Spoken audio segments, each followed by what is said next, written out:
Let's see what our next guest thinks here in Summer Sermon. 13-year NBA vet, as we said, 2 stints with the Kings. Anthony Tolliver, how are you today, Anthony? Oh, great. How about you guys? We're good. Thank you so much for your time. We appreciate it very much. And we hate to ask you such a, kind of a cliche sports question here, but we know that you were in the NBA right around the time of the bubble and everything. And we have Daryl Morey saying, that everybody says that championship for the Lakers, that should have an asterisk because it was in the bubble as somebody was playing at that time. What do you think of that notion, Anthony? Pretty lame, actually. to say it has an asterisk. I mean, it's a championship. I don't care if it's in the bubble or not. Like you still got to go play the game. Mm-hmm. And I mean, there's an argument that you can make that it's actually harder, right? Yeah. Now, of course, people can say it wasn't like, there's no fans to cheer you on and everything else, which is a big part of winning too. Right. Like a lot of people say, well, there's no fans, so it's less pressure. It's like, well, there's no fans. So there's also like the ability to create energy is really, really hard with no fans. Mm. With fans, like I've been in games where fourth quarter hits, I'm dead, but fans get going and I all of a sudden have a whole nother life, right? Energy wise. And so to be able to sustain that and create that and in the bubble, I mean, it's just, you saw, I mean, some teams struggled and it was like, you could tell those teams were teams that really fed off the crowds. And obviously LeBron and those guys is like, well, shoot, like he's like, I'm just trying to win, I don't care. But to me, they were a phenomenal team and you can't take it away from them. 13-year vet Anthony Tolliver joining us. AT, when I look at your career, I see some of your 3-point shooting numbers. Deadly. And exactly. And, you started to get them up there. I think you averaged one season in terms of attempts, 4.6 was your high. How do you think you would fare in today's game where it's like the mantra is get them up as many as you can out there? Yeah, I mean, I'd been real happy. I feel like, especially the way I was, like I literally just tried to become a chameleon to the circumstance, and that's why I feel like I was able to stick around as long as I did.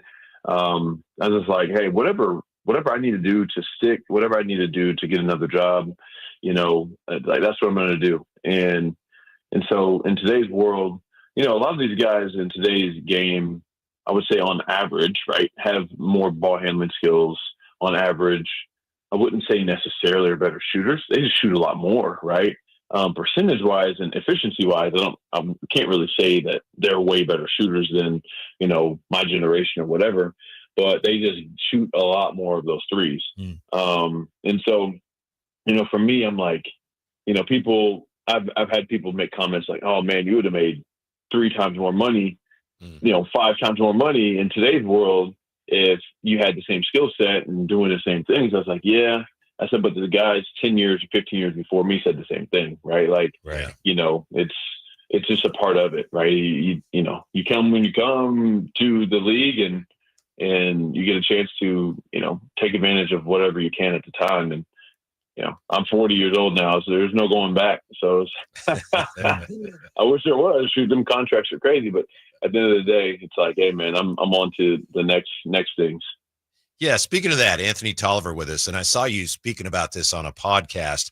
A lot of players, a lot of people in all walks of life, they have issues when it's time to step away. We especially see that understandably with athletes when it's time to leave the game. Some players have a real hard time with that. And it appears that you're a guy that you were able to gracefully step away from basketball, no regrets, and you moved on to the next thing. How is it that you were able to do that when it's something that some people really struggle with, Anthony? It is something that I was super intentional about it from the very beginning. Because I was undrafted. I didn't know where my next not literally, but I didn't know where my next meal was coming from, right? Like, I knew I was going to eat actually in real life, but it was kind of like, as far as my career goes, like I never signed like a long-term deal. I never was, oh, this guy's a staple. He'll be here for the rest of his career. I was just never my position. And so I stayed hungry. I stayed disciplined and just stayed really focused on, hey, like, I don't know how long this is going to last. So every year I just continue to save. I continue to invest. I continue to prepare for the end as if it was going to happen after that following year. And so I tell people all the time, I'm like, I just was blessed that I fended off that finish for 14 years, and 13 years in the NBA. And like I said, at the beginning played overseas in the D League, but I got a chance to fend it off for a long time.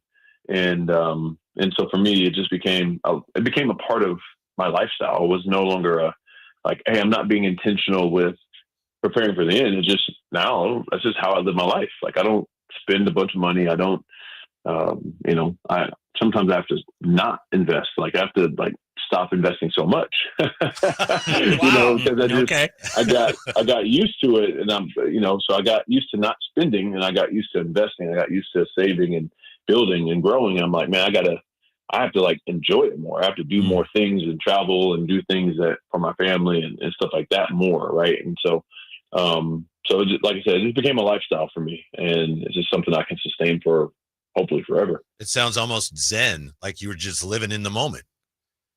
Mm-hmm. Yeah. Anthony Tolliver joining us. Hey, Anthony, I got to ask you, man, so many times, we ask former athletes and players, about the game's greats, the LeBrons, Kobe's. I want to ask you, who's a guy that you went against, had to guard or whatever, that maybe people are sleeping on their games, that was a tough cover, a tough matchup, that might not have got the headlines maybe that he deserved? Antoine Jameson. I don't even think it's close. I think he should be a Hall of Famer. As far as I'm concerned, I think he should be a Hall of Famer. Antoine Jameson is one of the most underrated players I've ever played against. And he was just so darn skilled. He could do everything. It was impossible to guard him. I say when people ask me a different question, it's well, who's the hardest person you ever had to guard? I would say Anthony Davis. But Anthony Davis is first ballot Hall of Famer. He gets the credit he deserves. He is who he is. Antoine Jameson is one of those guys that it didn't matter. He could do everything. He was super smart. So, and that's kind of another reason for me why he was so hard to guard, was because I tried to be smarter than my opponent. I tried to play smarter than my opponent and use my intelligence, my IQ. And it's all right, well, that would get, that could give me an advantage over a lot of guys, right? Cause that's something I've prided myself on, studying, the scouting reports and everything else to where, hey, I know kind of what's going on, right? And but he was just one of those guys that it didn't matter. Hey, you take his right hand away because he really wants to go right. He stand back and shoot a little floater. All right, well, now you run him off the line. Now he's going past you, dunking it. Now you don't run him off the line, he's shooting a three. Every level he could score at, and it wasn't just one way. It was just that little push shot floater that he did. That's nightmares. I had nightmares over those little push shots. It's just, there's nothing you can do about it, and just look. And you couldn't block it. You couldn't defend it really. And you just have to look up and watch it float right into the basket. I'm like, man, I can't wait till you retire. So. But yeah, he's the first man that I think of whenever it comes to an underrated great player. Anthony Tolliver, nice enough to join us. Anthony, there's been not a controversy, but something people have been throwing around this week. Mike Bibby on his podcast was talking to Demarcus Cousins. Mike Bibby suggested, hey, they should retire your number in Sacramento someday. I'm not going to ask how you feel about that, but I am wondering how much you can share with us about what it was like playing with and practicing with and against Demarcus Cousins. I would say at moments it was like watching one of the greatest players I've ever seen. He talent-wise, there was a post the other day I saw. It was who would you choose in your prime in their prime. And it was like a post about DeMarcus, Dwight Howard, Joel Embiid, and like one other player, right? Mm-hmm. And I'm like, the standard fan would look at those four and automatically put DeMarcus last, just because he was, probably the least notable guy on the list. But I saw DeMarcus destroy Joel Embiid. Now, it wasn't at his peak, right? It wasn't at his prime, but I saw it with my own two eyes, right? Like, and that's hard to get out of your brain once you see it, and I saw DeMarcus destroy everybody in the entire league. Like, he was by far the best center in his prime in the league. And I look at even prime Joel Embiid and how he got MVP, everything else. I'm not saying that DeMarcus is better than him, but it's like, if you know and you've seen and you experienced DeMarcus's peak, there's an argument. Like, because there's nothing that Joel can do or that he could do at his peak that DeMarcus couldn't do at his peak. I don't think there's a thing that I can think of that Joel was just like, oh, he's night and day better than DeMarcus at that skill. DeMarcus maybe a better passer? Yeah, I think DeMarcus was a better passer for sure. Mm-hmm.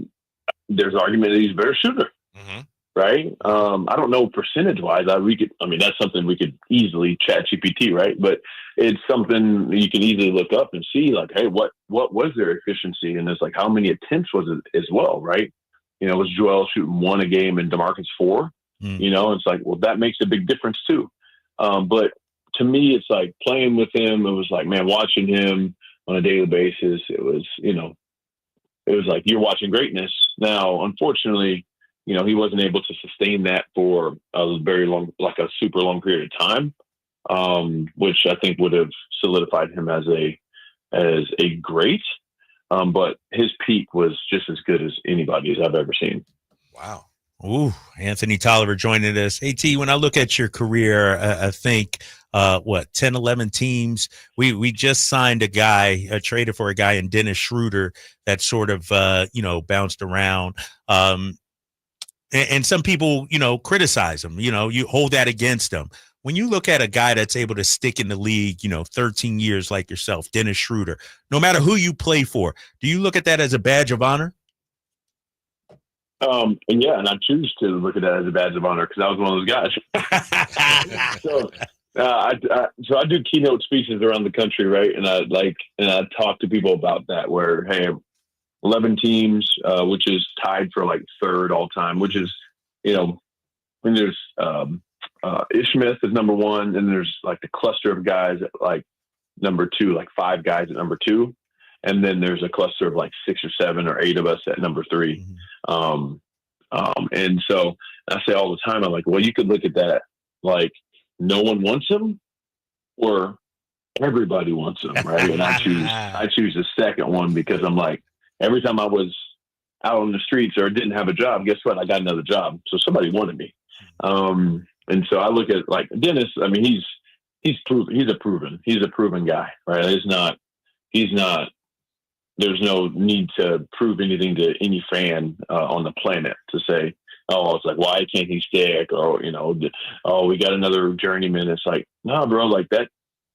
There's a lot of value that comes with that, because I can tell you right now, in order to be a journeyman, you have to be a chameleon.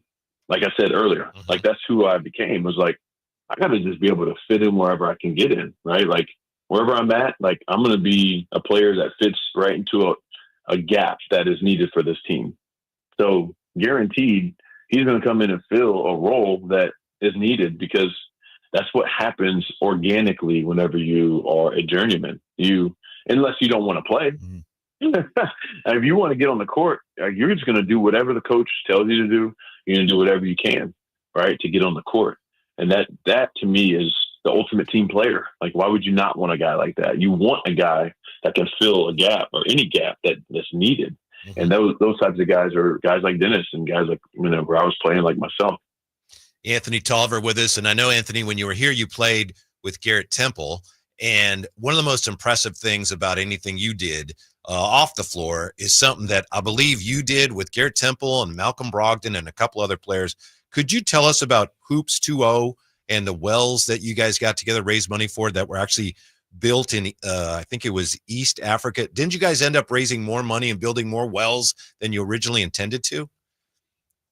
Yeah, so that has turned into a whole thing. So I'll tell you, that was kind of one of the origin stories of kind of, one of the things that I do off the court now is I'm the chairman of the board of the nonprofit that was behind all of that. Okay. So that escalated pretty quickly, right? Yeah.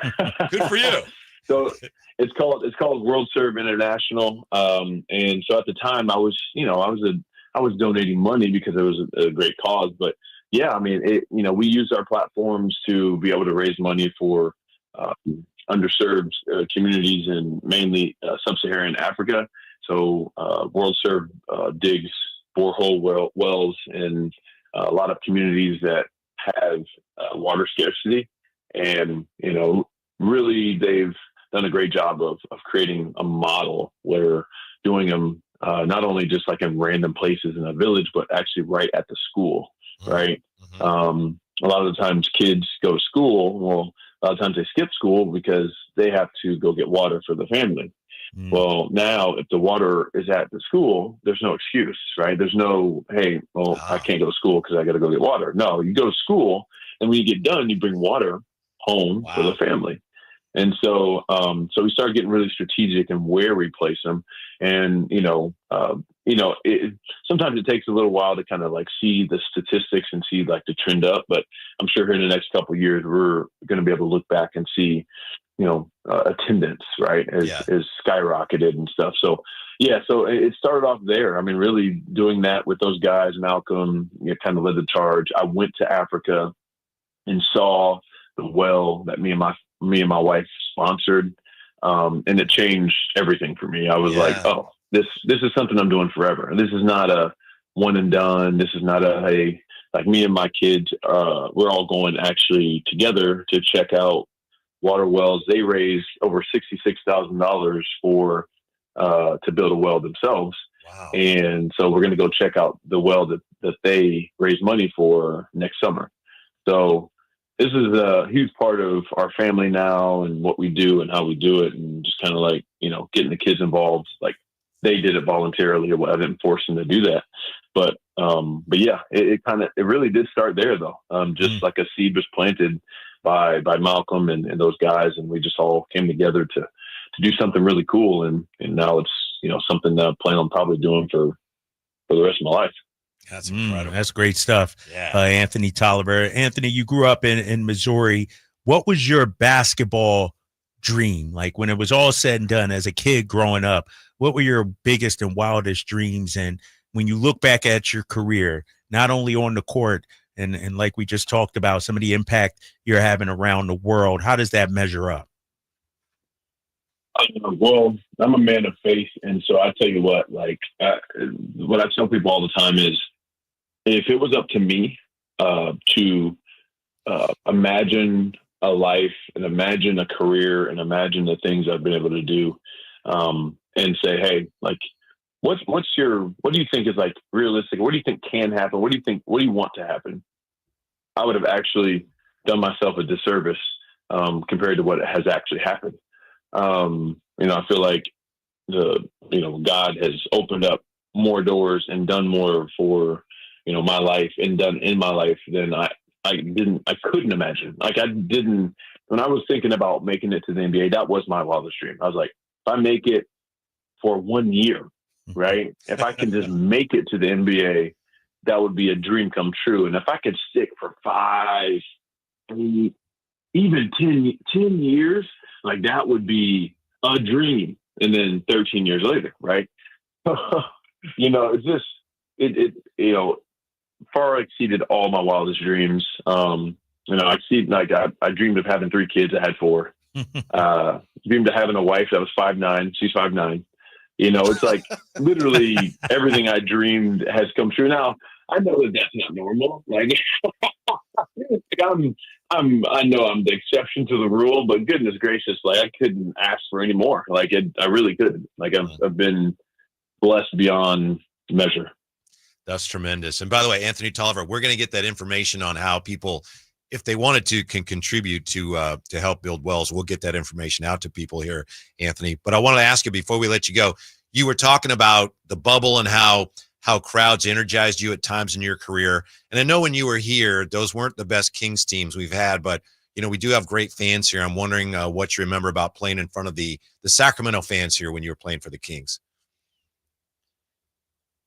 Oh man, I got asked this the other day. I think it was a podcast or something I was on, and they were like best fans, and I said, "Well, to me, it was Bay Area, right?" And I said both Golden State and Sacramento, and I say that because honestly, both when I was with Golden State and when I was with Sacramento, it was like obviously we weren't great. But the fans were phenomenal, and they supported like to a level where I was like, man, we're not even very good, but y'all still show up, y'all still scream and yell. And, like anytime, even to this day, like I'm in the Bay, like I get noticed more in the Bay than I do in my hometown. Wow. I'm not joking. Like to this day. And so it's like people are true fans out there. Like they are incredible fans, and they like once you're one of them, you're one of them, like forever. Like it's there's no going back, right? Like it's I tell a story that I was in San Francisco before the Warriors moved to San Francisco. I was in San Francisco 10 years after I played for the Warriors, and some guy drove by. I was like, "Yo, Tolliver, welcome home." I was just like, what? Like, that didn't make any sense. Like that, I was there for 44 games, guys. 44 games, right? But like, that's just the Bay. Like, that's just the Bay Area, the fans, the people. Like, it was, it stood out like a sore thumb as far as all of my other fan experiences. It was by far the best. Yeah, we appreciate your time very much. Thanks for joining us. Hopefully, we could talk again soon. Thanks, Anthony. We appreciate it. Absolutely, man. Thank you, guys. All right, man. Be good, Anthony. Yeah. All right, now. Anthony Tolliver. Good stuff right there, man. Yeah. Still He sounded recognized. the way your guy Trey Lance looked in the pocket last night. That whole time's like, yeah. I'm cool, calm, collected. Yeah. You want to story? Let me just throw this bomb. Yep. Over the middle. Yeah. I'm glad we had him on, man. Because I remember him as a player. I didn't know about all the stuff he's doing off the field, off the court, if you will. So that's amazing. Stuff. Yeah. Well,